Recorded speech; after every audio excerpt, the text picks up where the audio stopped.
Tonight in our 7 News flashback, the Voyager tragedy off the state's south coast. 82 men died in Australia's worst peacetime naval disaster. It sparked decades of legal battles and 2 royal commissions. In 1952, with the memories of World War II still fresh, Australia launched its newest warship. I named this ship Voyager. HMAS Voyager rode a wave of renewed interest in Australia's defences. In 1964, the ship joined Navy manoeuvres off Jervis Bay. On the night of February 10, the unthinkable happened. The Voyager crossed the path of the Navy flagship HMAS Melbourne. The giant aircraft carrier's bow cut the destroyer in half. The whole thing was from start to finish with over in just over a minute. The Voyager's bow sank, taking 82 lives with it. John Hannay was a 20-year-old engineer. He was in the engine room in the stern and managed to get on deck. The front of the ship wasn't there when I went up to have a look. The torpedo tubes were sitting in the water at an angle.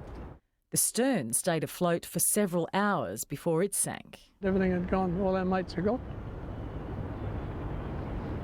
The Melbourne picked up survivors and headed for Sydney. The Voyager's sister ship, the Vampire, is moored at Darling Harbour. Historian Lindsay Shaw says it provides an insight into what the crew of the Voyager faced. So it was dark, there was water rushing in and they were upside down. It must have been really horrific. The collision sparked 2 royal commissions. The first concluded the Voyager was to blame, but also criticised the Melbourne's officers.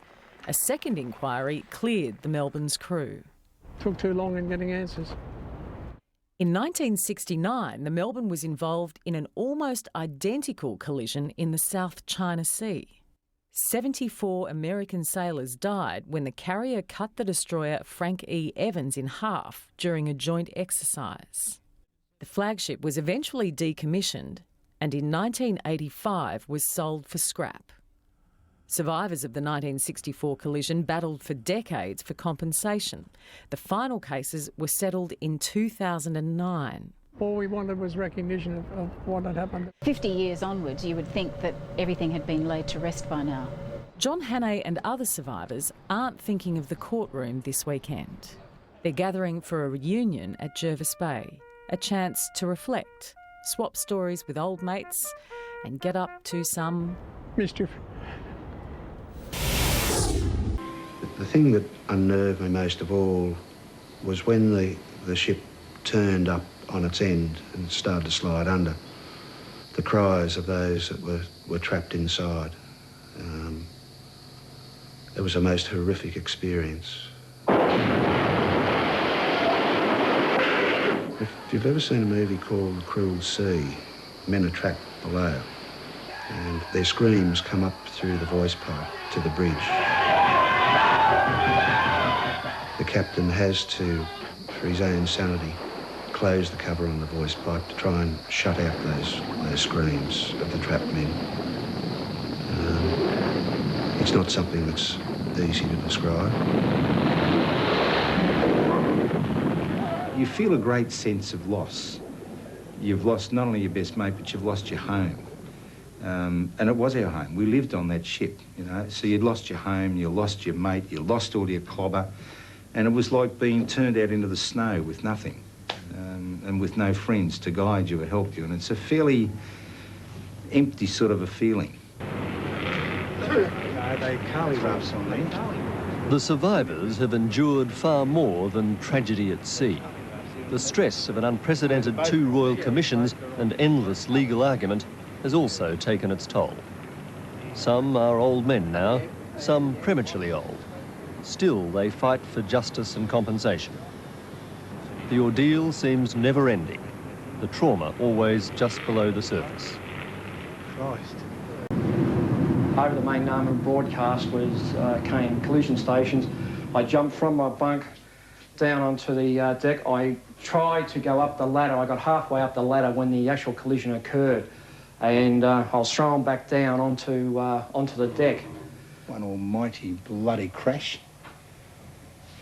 All the lights went out, totally black, not a light anywhere, and somehow, I don't know how,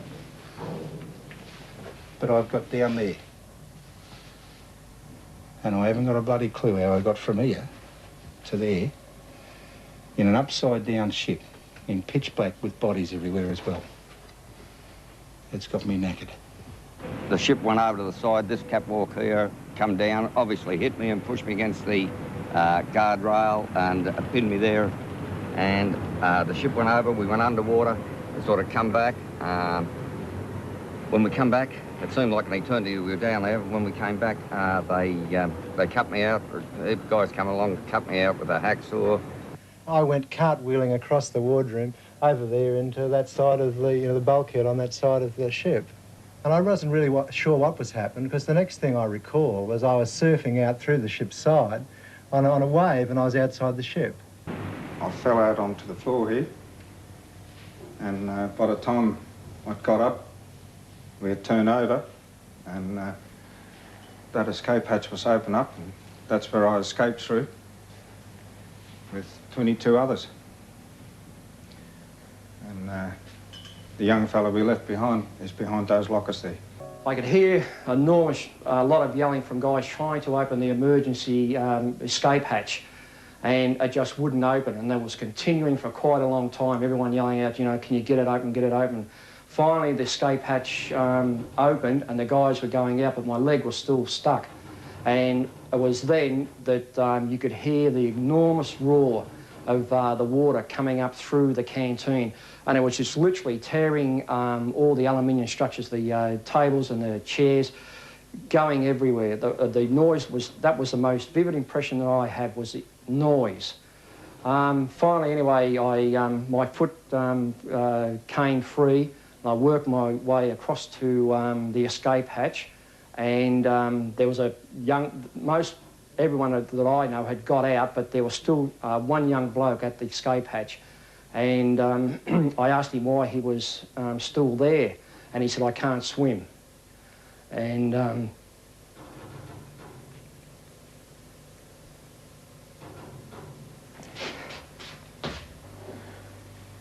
I was ordered by a Petios electrician, who's also dead, to get the duty electrician up forward to the gyro room. Nobby Clark's bunk was down here, and young Nobby had to go, and we never saw him again to this day.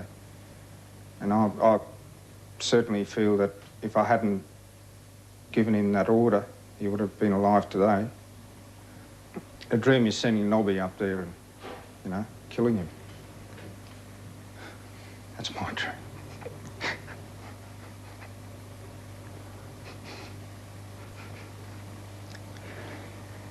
And leaving young Sir Namuel behind. Because we tried very hard to get him out. But when you've only got 3 minutes, there's not much you can do.